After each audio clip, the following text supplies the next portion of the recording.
الله أكبر. الله أكبر. الله أكبر. أشهد أن لا إله إلا الله. أشهد أن لا إله إلا الله. أشهد أن محمدا رسول الله. أشهد أن محمدا رسول الله. حي على الصلاة.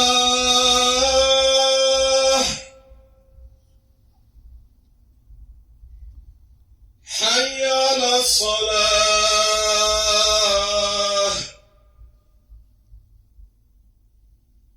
حي على الفلاح.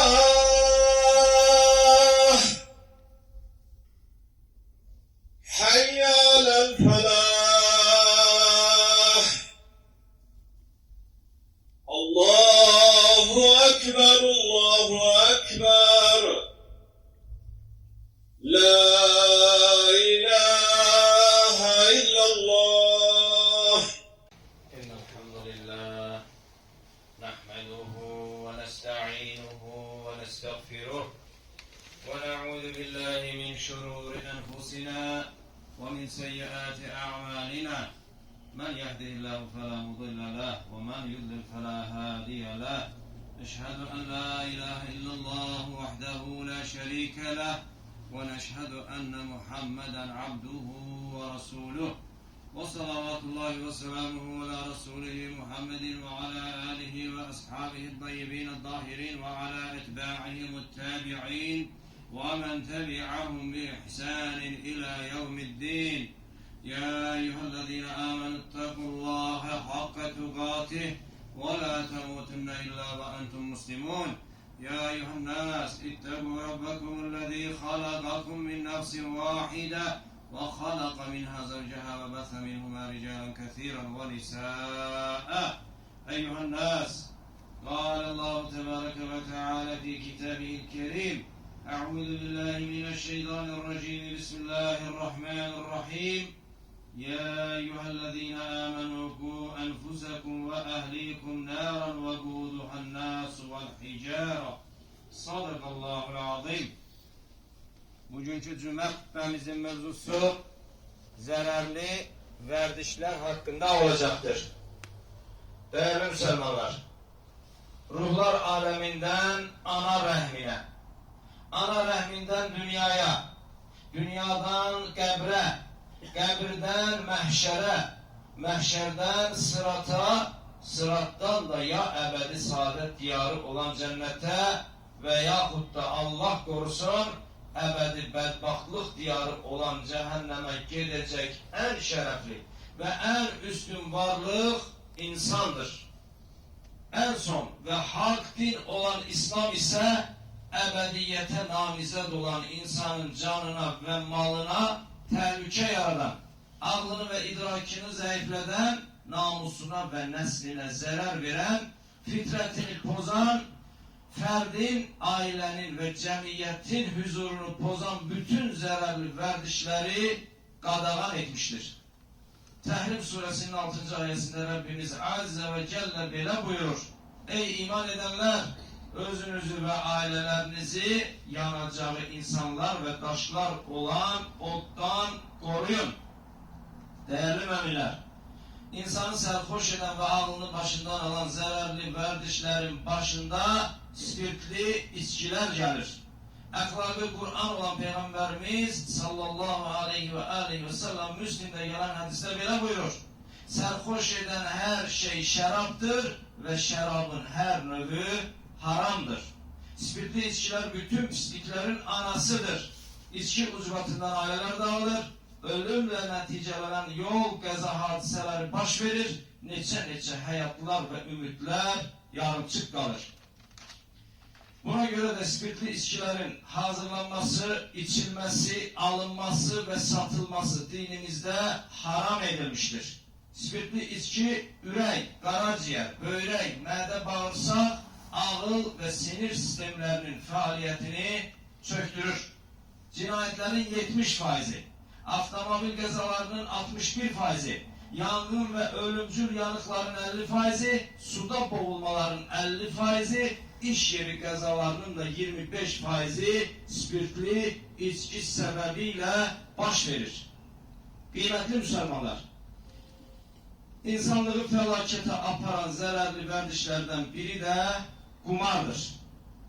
Bəzi insanlar tərəfindən asan yolla pul qazanmaq vasitəsi hesab edilən qumar haqsız qazançdır. İslam'a göre bəxt oyunları ve kumarın her cürünü oynamak ve oynatmak haramdır.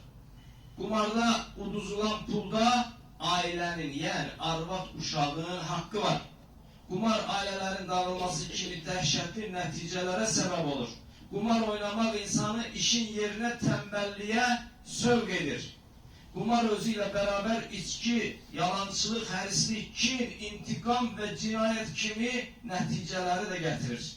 Ve nihayet kumar oynayan adam sərvətlə yanaşı əxlaqını ve boş vaxt nemətini de itirmiş olur.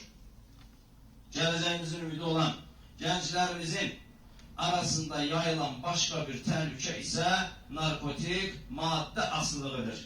Narkotik madde istifadə edən adam onu əldə etmək üçün bütün dəyərlərini fəda edər. Narkotik madde qanunsuz satıldığı üçün çox baha qiymətlərə satılar və onu əldə etmək istəyən şəxs oğurluq və cinayətə əl atar, hətta namusunu belə satar. Narkomanlar maddi və mənəvi çöküş yaşayar və daim əsəbi, gərgin və yuxusuz olarlar.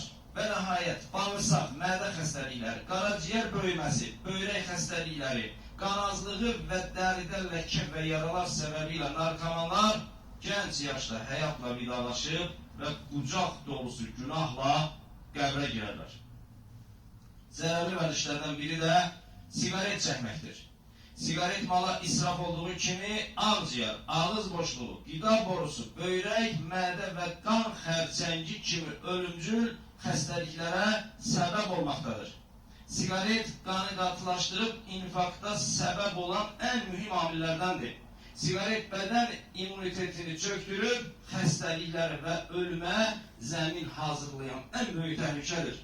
Və nəhayət sigaret ekoloji çirklilik və insanlara əziyyət verilməsinə səbəb olar. Dəyərli qardaşlar, hər birimiz yaşadığımız cəmiyyətdə əziyyət çəkdiyimiz mühüm məsələlərdən biri qapalı ərazilərdə, çayxanalar olsun, yas mağaralar olsun, onlara, o yerlərə girdikdə hətta gözün gözü görməyəcək qədər tüstülü şəraitin olması səbəbilə sadəcə 5 dəqiqə ərzində həm narahat olar, həm də növbəti günün səhərinə qədər o üzərimizə çökən iy bizim paltarlarımızdan və dərimizdən getməz. Və dəyərli qardaşlar, xüsusilə də bir məqamı nəzərinizə çatdırmağı özümə borc bilirəm.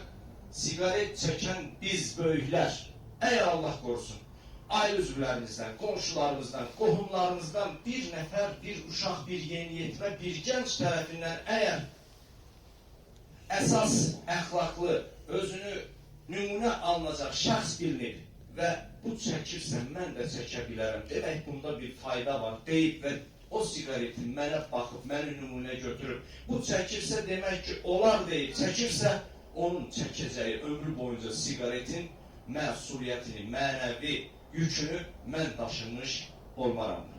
Allah o şeyə səbəb olmaqdan bizləri qorusun, dəyərli qardaşlar. Zərərli qardaşların biri də internet və sosial mediadan məqsədsiz və həddindən çox istifadə etməkdir. İnternetdən ifrat asılılıq insanı normal həyatdan qoparar, sevdikləri və yaxınlarına lazımı diqqəti göstərməyinə mane olar və ən əsası isə ona cəmi bir dəfə verilən ömür sərmayəsini boş yerə xərcləməsinə səbəb olar. Dəyərli qardaşlar, nəinki uşaqlar, mən şahidəm, qohum əqraba yaxınlarda. 70 yaşın üzərindəki kişilər sərhədsiz, hüdudsuz, hədəfsiz internetdə oturur, 10 dəqiqə filan şeyə baxım deyib saatlarını internetlə keçirib və zay edirlər. Və öz üzərlərinə düşən baba kimi nümunə olmaq, nəvələrinə məsləhət vermək və onları bir başına, ətrafına yığmaq kimi mühim vəzifədən gözəl qardaşlar o doğmalarını məhrum edirlər. Dəyərli qardaşlar, bəs biz özümüzün və sevdiklərimizin zərərli vərdişlərin tələsinə düşməməyimiz üçün nə edə bilərik? 1. Məlumatlanmaq. Təhlükələrdən xəbərsiz adam hətta odla belə oynayar. Cahil hər zaman cəsarətli olan sözü də eyni mənanı ifadə edir. Dəyərli qardaşlar, Hacı kənddən gəldikdə təhlükəli döngələrdən 60-50 surəti ilə ancaq dönüləcək döngələrdən 100 surəti ilə gəlib dönməyə çalışan adamın birinci axırıncı dönüşü olar. Niyə? Çünki məlumatsız idi. Demək ki, dəyərli qardaşlardan, bu sadaladığımız pis vərdişlərdən qurtulmanın ən birinci yolu məlumatlanmaq. 2. Maraq dairəsində daim faydalı şeyləri planlaşdırmaq. Yəni, yoxlayın, baxın dediyimiz şeyləri yaxşı seçmək. Pis şeyləri düşünərək bir-iki dəfə yoxlayaram, əgər xoşuma gəlməsə geri dönüş eləyərəm deməmək. Dəyərli qardaşlar, alimlərdən biri deyir ki, başımız bizim bir orqanımız, bir üzvümüz olduğu halda bir neçə kilo yükü daşıya bildiği halda gözümüz ise yine bizim bir üzvümüz, bir orqanımız olduğu halda bir tükə belə həssasdır.